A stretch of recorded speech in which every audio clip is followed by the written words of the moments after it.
Bonjour tout le monde, bienvenue sur ma chaîne pour cette nouvelle vidéo. Cette vidéo fait suite à la précédente vidéo où je vous parlais de l'UVK5. Et je vous expliquais dans cette vidéo que si vous faites une programmation manuelle, tiens voilà l'emmerdeur de service, si vous faites une programmation manuelle, vous n'allez pas pouvoir donner de nom à vos fréquences. Et pour chaque fréquence, chaque fois, il faut passer par le menu, rentrer toutes les options que vous voulez, etc. Donc c'est peut-être un peu pénible. Donc il y a bien sûr, pour ceux qui ont l'habitude, la programmation par logiciel. Donc là, je vais vous montrer le logiciel qui est préconisé par le fournisseur, par le constructeur, pardon. Et pour programmer, bien sûr, il vous faudra le fameux cordon. Donc ça, c'est un cordon Baofeng standard, je précise. Donc si vous avez un Baofeng qui traîne, forcément, vous allez pouvoir programmer cette petite radio. Sinon, je vous mettrai le lien pour ceux qui ne l'ont pas, pour ce cordon, sur Amazon. Ce cordon vaut à peu près une dizaine d'euros. Et je vous explique donc tout de suite comment faire la programmation de ce petit poste par logiciel.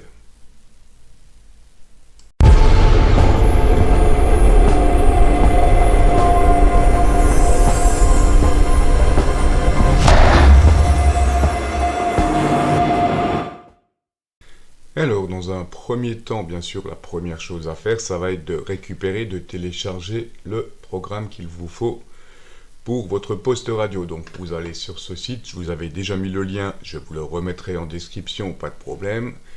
Vous allez sur Service et Support Download Center, voilà, et là, vous cherchez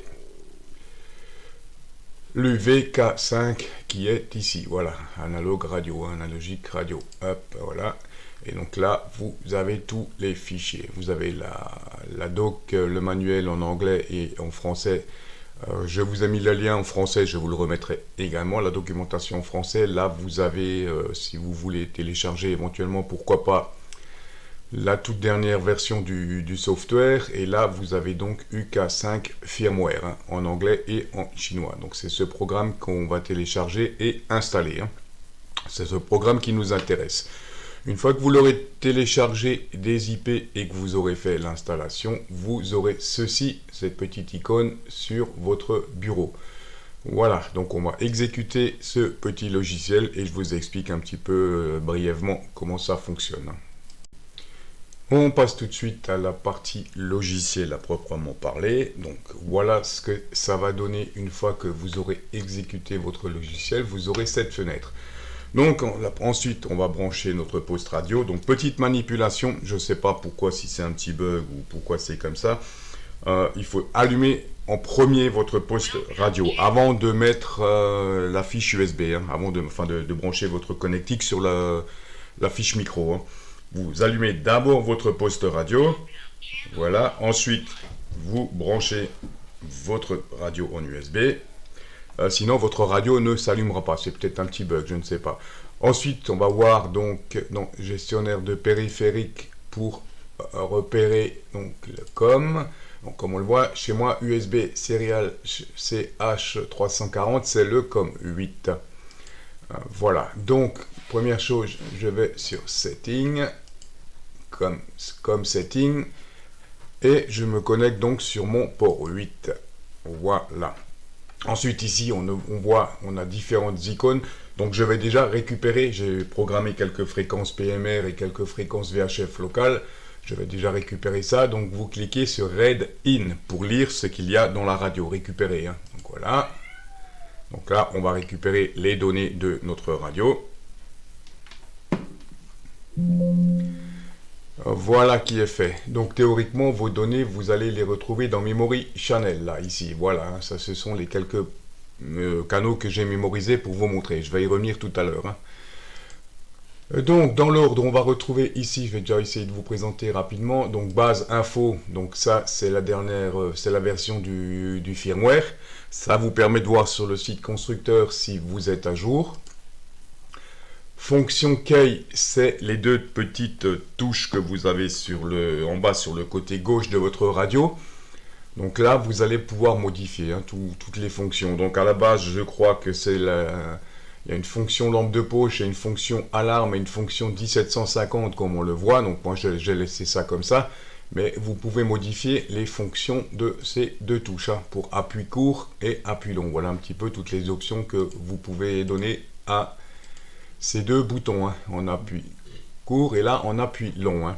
Voilà un petit peu ça, vous pouvez le modifier, hein. Voilà, partie des TMF, donc là je vais pas trop m'étendre parce que là les DTMF c'est quelque chose que je n'utilise pas, ça je vous laisse regarder un petit peu, vous allez pouvoir modifier tout ce qui est DTMF, mais ça je rentre pas trop dans les détails, hein. Donc maintenant on va passer à la partie qui nous intéresse le plus, on va dire, donc la partie Memory Channel. On va récupérer les quelques mémoires que j'avais déjà mis dans le post, hein. Voilà, et là où ça devient intéressant, comme je vous ai dit, il y a une autre option que j'ai oublié de montrer, que je vais vous montrer tout à l'heure. Par contre, j'ai oublié, non, je vais recommencer par ça. Par contre, donc au démarrage, c'est dans Common Setting. Voilà, là, vous avez toutes les fonctions de base du post, hein. Et à la base, quand vous allumez votre post, il vous met un message du style la référence du post, etc. Ça, vous pouvez le modifier. Donc ici, pour ce faire, vous restez sur Welcome Info. Si vous mettez Full Screen, vous n'aurez rien du tout au démarrage. Et si vous choisissez Voltage, il vous donnera au démarrage la tension de votre batterie. Donc on va rester sur Welcome Info. Et là, comme vous le voyez, donc j'ai rentré Bonjour JB et mon indicatif, hein. Voilà, HI, hein. Donc là, vous rentrez le message d'accueil que vous voulez. Voilà, déjà pour ceci. Donc, première info, vous pouvez modifier le message d'accueil via le logiciel, hein. C'est sympa, hein. Voilà, donc je reviens sur mes Memory Channel. Donc je vais vous montrer un petit peu. Donc là, comme on le voit, je vous avais dit, en programmation manuelle, on ne peut pas donner de nom aux fréquences. Par contre, via logiciel, comme vous le voyez, PMR1, PMR2, PMR3, vous pouvez donner un nom. Donc je vais vous montrer ce que ça donne avec le 4, je ne l'ai pas renouvelé. Vous faites tout simplement Edit. Voilà. Là, on va rentrer donc le nom qu'on veut. Donc j'ai dit PMR4. Voilà, là vous avez automatiquement la fréquence d'émission et de réception. Vous pouvez changer votre puissance pour cette fréquence directement ici, etc. Vous voyez, là, ce sont tous les paramètres qu'on peut changer pour chaque canal, hein. Voilà, si vous voulez avoir un CTSS pour cette fréquence, etc. Tout ça, ça se fait ici, hein. Voilà, donc là, j'ai modifié le nom. Vous avez vu comment ça marche. On fait OK. Ben, je vais en profiter pour faire les autres. Donc là, pareil, je sélectionne. Edit.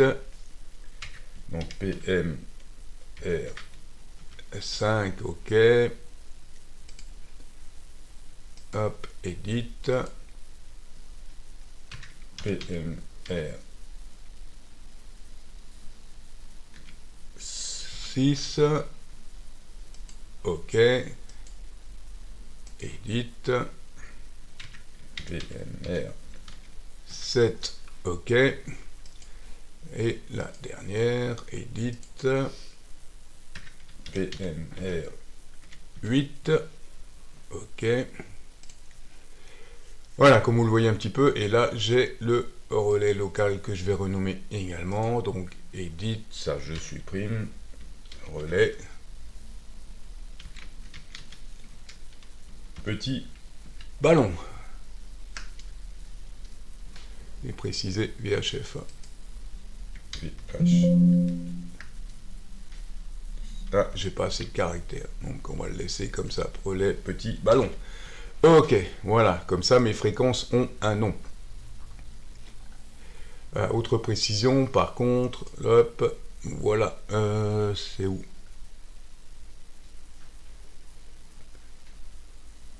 Ok, donc là vous avez donné le nom que vous voulez à vos fréquences. On va revenir sur Common Setting, et là, à quelque part...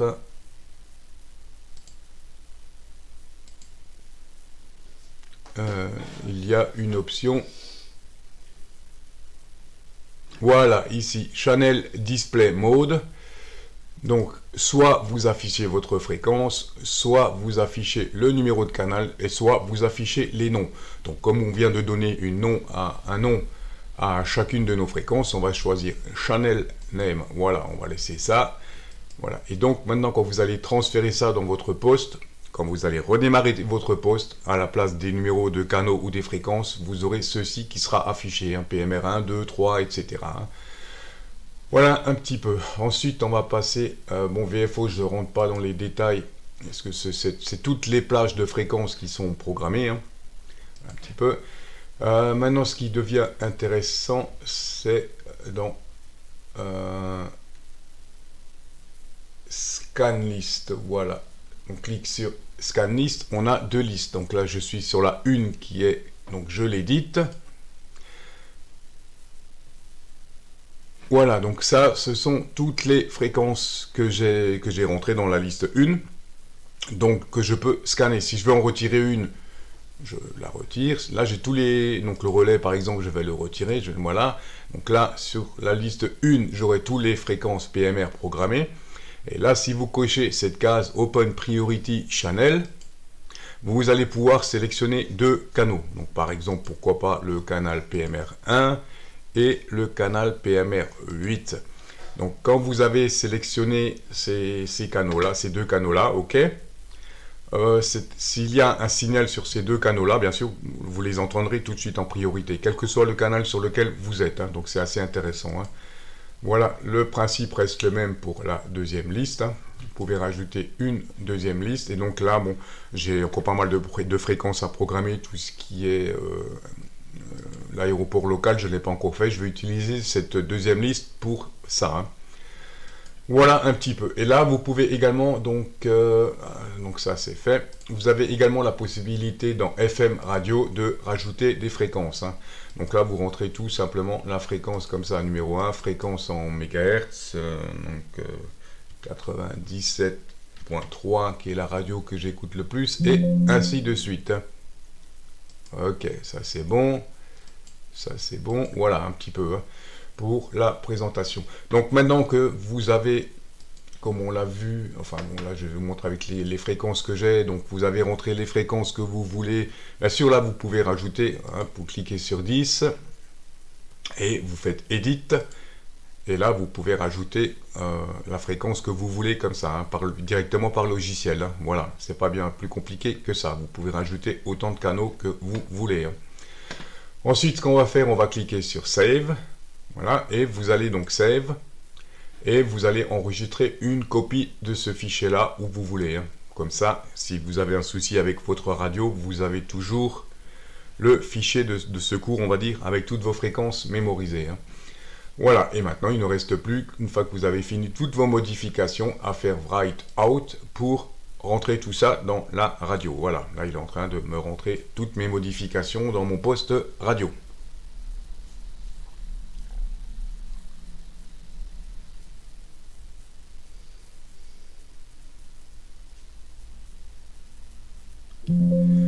Voilà, la radio redémarre. Et maintenant, comme ma radio redémarre, quand vous allez redémarrer votre poste radio, ben vous allez voir que vous aurez bien les canaux qui vont s'afficher avec l'intitulé PMR 1, 2, 3, 4 et ainsi de suite. Hein, les noms que vous leur avez donnés, hein, à la place des fréquences ou à la place du numéro de canal. Hein. Voilà un petit peu pour une présentation un petit peu sommaire de ce logiciel. Hein. Je vous le remontre encore une fois, donc PMR 1, Edit, vous faites tout simplement Edit, et là pour chaque canal vous pouvez rentrer donc le CTSS et tout ce qu'il faut, hein. Voilà, des DTMF, etc. Donc c'est à vous pour chaque canal de vous amuser à rentrer ce que vous voulez. Hein. Voilà, si vous avez des questions concernant l'utilisation de ce petit logiciel, n'hésitez pas à me laisser des commentaires, bien entendu. Hein. Voilà, sur ce, je vous dis 73, j'espère que cette petite vidéo vous aura intéressé. 73 et à très bientôt pour une nouvelle vidéo.